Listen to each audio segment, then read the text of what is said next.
श्वासने समुपावेश्य स्मृत्वा शिवपदाम्बुजं हरिः प्राह वचस्तथ्यं नारदं मदनाशनम। अपने आसन पर बिठाया भगवान विष्णु ने नारद जी को और तथ्यम वचः प्राह, हितकारी वचन बोलना शुरू किया। मदनाशनम, मद अभी तक हटा नहीं है ब्रह्मा जी की शरण में जाने पर भी, क्योंकि हटेगा तब जब उपदेशक गुरु के कथन के अनुसार कोई स्वीकार करेगा तब। मद नष्ट करने के लिए ब्रह्मा जी ने शिक्षा दी, मद नष्ट करने के लिए स्वयं शंकर जी ने शिक्षा दी, वहाँ भी मद नष्ट नहीं हुआ, नशा नहीं छूटा। तो फिर भगवान विष्णु ने देखा कि मेरे द्वारा भी मद कैसे छूटेगा, तो इसको छुड़ाने का तरीका दूसरा अपनाना पड़ेगा। अतः पहले तो वो मदनाशनम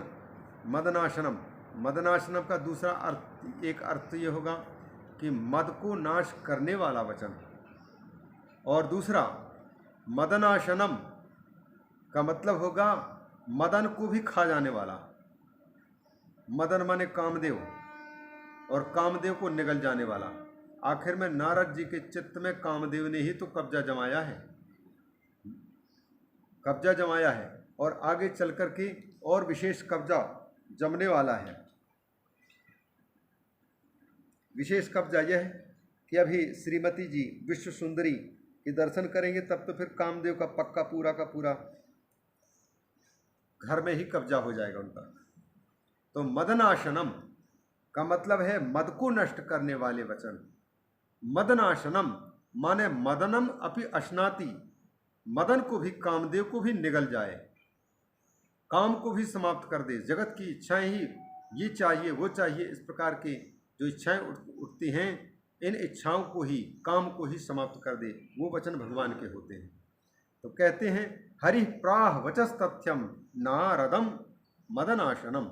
नारद का अर्थ पहले बता चुके हैं। ऐसे तो जो लोग संस्कृत भाषा की जानकार नहीं है, वे लोग मनमाने ढंग से व्याख्या करते हुए कहते हैं नारद। ये नारद का क्या अर्थ है? बोले जिसके बात कभी रद्द ना हो, नारद माने रद्द नहीं हो जिसकी वचन। और सचमुच दुनिया में नारद जी जो कुछ कहते हैं वो हितकारी ही कहते हैं सबको। जो मान लिया नारद जी की बात, उसका कभी बिगड़ाव नहीं हुआ। नारद जी का कहना माना ध्रुव ने, नारद जी का कहना माना प्रहलाद ने। नारद जी के जितने लोग कहना मानते हैं उनके जीवन बन गया, उन्नत हो गया। और जिसने नहीं माना उनका दूसरे तरीके से कल्याण हुआ। कंस ने नहीं माना तो दूसरे प्रकार से उनका कल्याण किया, टिट फॉर टैट का तरीका से। तो ऐसे तथ्य वचन भगवान सुनाते हैं। उसका अनुवाद जैसे यहाँ कह दिया है, भगवान विष्णु ने जो बात कही है, ये बात अनुवाद है यहाँ का। ये कहते हैं विष्णुरुवाच, सबसे पहले तो पूछते हैं कुत आगम्यते तात किमर्थमिह चागतः धन्यस्तुम मुनिशार्दूल तीर्थोहम तो तवागमात्। तात देखिए बड़े सुंदर संबोधन कर रहे हैं। मुझे लगता है कि अन्य जगह में ऐसा संबोधन किए हैं कि नहीं। अन्य जगह में संबोधन प्राय मिलता है मुने, ऋषे, ऋषिवर, विप्र, ब्रह्मर्षि, देवर्षि, ऐसा संबोधन करते हैं। देवर्षि कहते हैं, ब्रह्मर्षि कहते हैं ब्रह्मा जी के पुत्र होने से और ब्रह्म तत्व को जानने के कारण। ऋषि कहते हैं, मुनि कहते हैं, संबोधन करते हैं ऐसा। सज्जन, सत, महान, विद्वान, इस प्रकार से संबोधन करते हैं। लेकिन नारद आज यहाँ जब पहुँचे हैं तो उनके संबोधन में भी परिवर्तन हो गया भगवान की। कहते हैं तात। तात या तो बेटे को कहा जाता है, या तो फिर जो कई जगह में तात पिता को भी कहा जाता है। पिता को, तात को, या पिता और तात के तुल्य जो अपना लगता हो उसको कहा जाता है। तो इसका मतलब है यहाँ पर ये तात कह कर के मानो भगवान विष्णु ये कहना चाहते हैं कि या तो आप हमको मनवाएंगे एक पिता की भांति अपनी बात, या तो फिर मेरी बातें तुमको माननी चाहिए पुत्र होने के नाते, ये कहना चाहते हैं।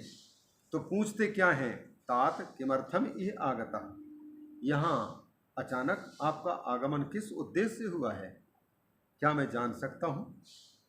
धन्यस्तम मुनिशार्दूल। कुछ कहे नारद, उसके पहले ही प्रशंसा की झड़ी लगा दे रहे भगवान, क्योंकि जो प्रशंसा के भूखा व्यक्ति हो उस व्यक्ति को उसकी प्रशंसा ही सुनाने पर भलाई है। और नारद जी ये प्रशंसा सुनने के ही उद्देश्य से तो निकले हुए हैं, अन्यथा अपनी बड़ाई जगह जगह में मैं कामदेव को जीत लिया, मैं कामदेव को जीत लिया, मैं कामदेव को जीत लिया, कामदेव ने मेरा कुछ नहीं बिगाड़ पाया, इस प्रकार से ढिंढोरा पीटने की आवश्यकता क्या थी? जो पुण्य कार्य है, अच्छाई को तो बिल्कुल उस धन की भांति छिपा के रखने की आवश्यकता है जिस धन पर नज़र पड़ने पर लोगों के द्वारा छीन लिए जाने का भय है। जैसे हमारे बैंक में या घर में या साथ में बैग में कितने पैसे हैं, ट्रेन में अगर कोई पूछता है और हम सीधे सीधे बताएंगे तो खतरा नहीं होगा क्या? और पूछने वाला पूछता ही क्यों है? क्योंकि वो स्वयं भले चोरी ना करे पर दूसरे चोरी करने वाले को तो इशारा कर सकता है कि कैसे चोरी करनी है। चोरों की बड़ी एक से एक तरकीब होते हैं। अच्छी चीज़ को हम छिपाने की कोशिश करते हैं, पैसा हम छिपा के रखने की कोशिश करते हैं क्योंकि उसको हम चाहते हैं। उसी प्रकार से यदि हम में कोई अच्छाई है, हमने काम पर विजय प्राप्त कर ली है, हम सिद्ध संत हो चुके हैं ऐसे कि एक बार अगर किसी को कुछ कह दें तो उनको वो वाणी लग जाती है, वो काम हो जाता है। और जहाँ हमको पता लग गया कि हमारे कहने हमारा आशीर्वाद उनको लग गया तो हम 50 जगह गाना शुरू करेंगे, अरे उनकी ये नहीं चल रहा था, दुकानदारी नहीं चल रही थी, कंपनी नहीं चल रही थी, आया हमारे पास में, हमने उठाया, भभूत दे दिया, हमने कहा जाओ काम हो जाएगा, उसका काम हो गया। अब ये जो ढिंढोरा पीटना है ये अपने आप को नीचे की ओर गिराने का रास्ता है। तुम्हारे आशीर्वाद देने से, भभूति देने से किसी का काम बड़ा बन गया, बड़ा बनकर के स्वयं उसका हृदय बोले लोगों के सामने, वो बात अलग है। लेकिन हम अपना ढिंढोरा पीटते हैं तो हम अपनी अच्छाई से नीचे की ओर गिरते हैं, नीचे की ओर गिरते हैं। तो ये नारद जी तो आए ही हुए हैं उस काम के लिए जहाँ अच्छाई ये है, काम को जिसको जीत पाना बड़ा कठिन है, क्योंकि ये बात पहले भी हम कह चुके हैं, असिद्धार्था नैव क्वचिदपि सदेवासुर नरी निवर्तन्ते नित्यं जगति जयिनो यस्य विशिखा। देखिए, कामदेव के बाण सारे संसार में कभी भी विफल नहीं होते हैं। जहाँ भी जिस पर भी कामदेव के बाण पड़ते हैं, चाहे वो देवता हो, चाहे वो दानव हो, चाहे वो मानव हो, इनकी बात छोड़िए, कीट पतंग, पेड़ पौधे, शेर, भालू, कुत्ते आदि जितने भी जीव हैं, क्या कोई ऐसा जीव है जो काम के अधीन नहीं हुआ हो? प्रत्येक जीव काम के अधीन है। तो काम पर विजय प्राप्त करना यह कोई साधारण साधना नहीं है, और काम निष्काम हो जाना, पूर्ण काम हो जाना, अकाम हो जाना, ये सचमुच दुनिया में सारी सफलताओं में सबसे बड़ी सफलता है। लेकिन यही काम अच्छा तब नहीं कहा जा सकता है जब हम पूर्ण काम, निष्काम या अकाम बन जाने के बाद में दूसरों को इसकी बड़ाई करके और अपनी पूजनीयता को प्रकाशित करना चाहते ताकि संसार के लोग हमारी पूजा करें, हमारा मान सम्मान करें। वहीं पर हमारा पतन हो गया, हमारी सारी अच्छाई पर वहीं पर काजल लग गया, कलंक लग गया। तो नारद जी तो आए हुए थे, ये मना करने पर भी अपनी श्लाघा तो कर ही रहे हैं, कामदेव की विजय की चर्चा कर रहे हैं। तो इसका मतलब क्या है? ये कथाएं संकेत दे रही हैं, हमारी कोई भी इच्छा है, कोई पूछे कि महाराज आपने लगभग कितना जप कर लिया होगा, और 101,008 बार भी नहीं हुआ, और हम कहते हाँ हो गए 1 लाख तो कम से कम हो गया। अब इतना बढ़ा चढ़ा करके बोलने लग जाएं। आजकल के भागवत की कथा वक्ता लोग जो है 1008 बार भागवत किया हुआ लिख लेते हैं ताकि सुनने वाले को समझ में आए कि अरे तब तो बहुत ही अच्छा होगा।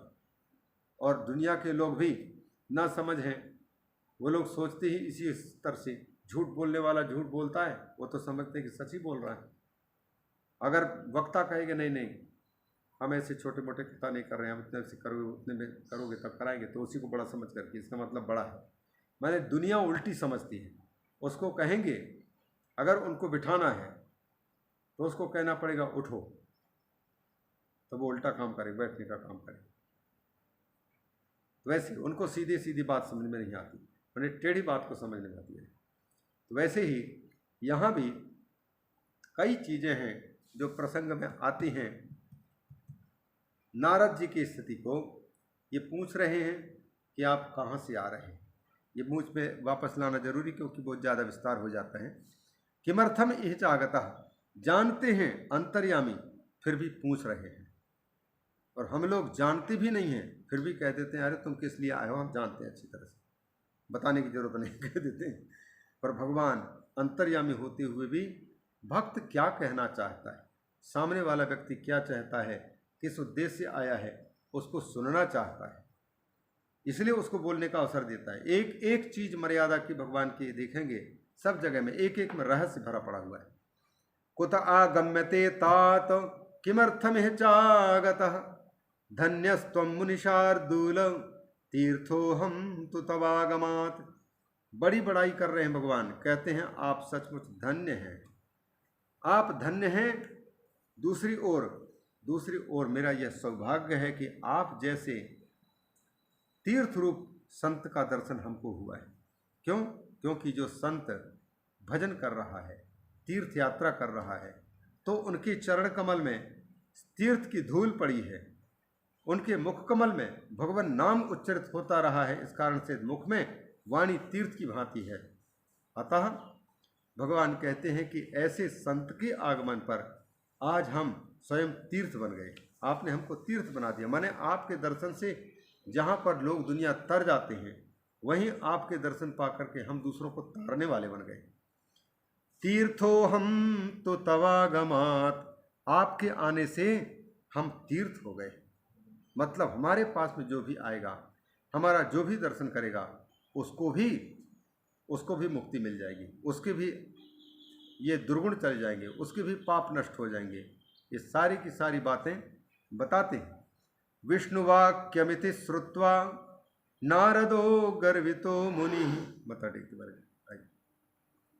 विष्णुवाक्यम इति श्रुत्वा, भगवान विष्णु की इस प्रकार की बात को सुना जब नारद जी ने, तो नारद जी पहले से तो गर्वित है ही हैं, गर्व है, घमंड है, मैंने सफलता प्राप्त की है। तो गर्वितो मुनि स्ववृत्तम सर्वम आचष्ट, अपनी पूरी कहानी सुना दी।